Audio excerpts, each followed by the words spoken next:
The one good way to judge any president's decision is whether it's made American people safer.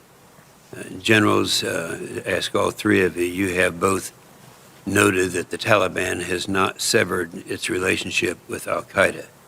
President Biden stated on July the 8th that al-Qaeda is gone from Afghanistan. I'd ask you, is al-Qaeda gone from Afghanistan? Generals? Senator, I think there are remnants of al-Qaeda still in Afghanistan. Does anyone believe that al-Qaeda is gone from Afghanistan? President Biden stated at the United Nations recently that this nation is no longer at war. Is it your personal view that al-Qaeda is no longer at war with us? Started to the right, General. I believe al-Qaeda is in Afghanistan. I believe they have aspirations to reconstitute, and if they develop the capability, I believe that they have aspirations to strike. It's too early in the process right now, Senator, to determine the capability, but I do believe they exist. Do you believe that the personal view that was stated that al-Qaeda is no longer at war with us right now?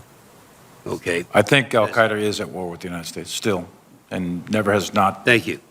Does the withdrawal from Afghanistan increase or decrease the likelihood of an al-Qaeda or ISIS attack on the U.S. homeland? You asking me, Senator? Sure. My view is that it makes it much more difficult for us to conduct intelligence, surveillance, reconnaissance, find, fix functions, and then we can strike almost from anywhere in the world, but the find, fix function, it's more difficult. We can still do it. It's not impossible, but it'll make it more difficult. General Milley and General McKenzie, we entrusted security to the Taliban, but they failed to prevent the ISIS-K suicide bomber on August 26th. We don't really even know if they wanted to prevent it. Now we're in the same situation, trusting the Taliban to prevent our attacks.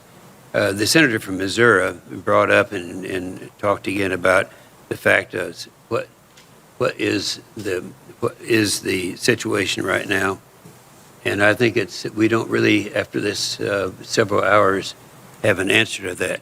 I do want to bring something in the record that I don't think has been put in the record already, and that is the conditions under which the previous president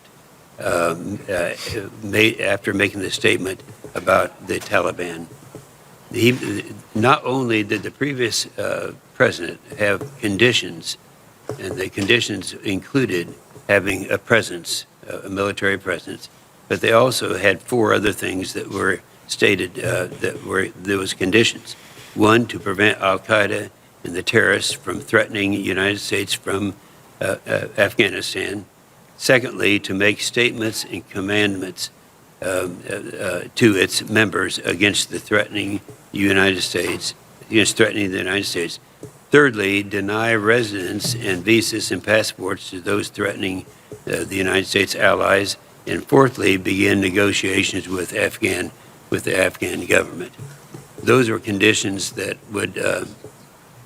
were made at that time.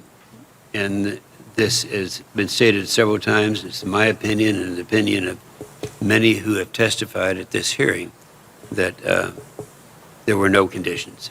It was, I believe that is the case. Thank you, Mr. Chairman.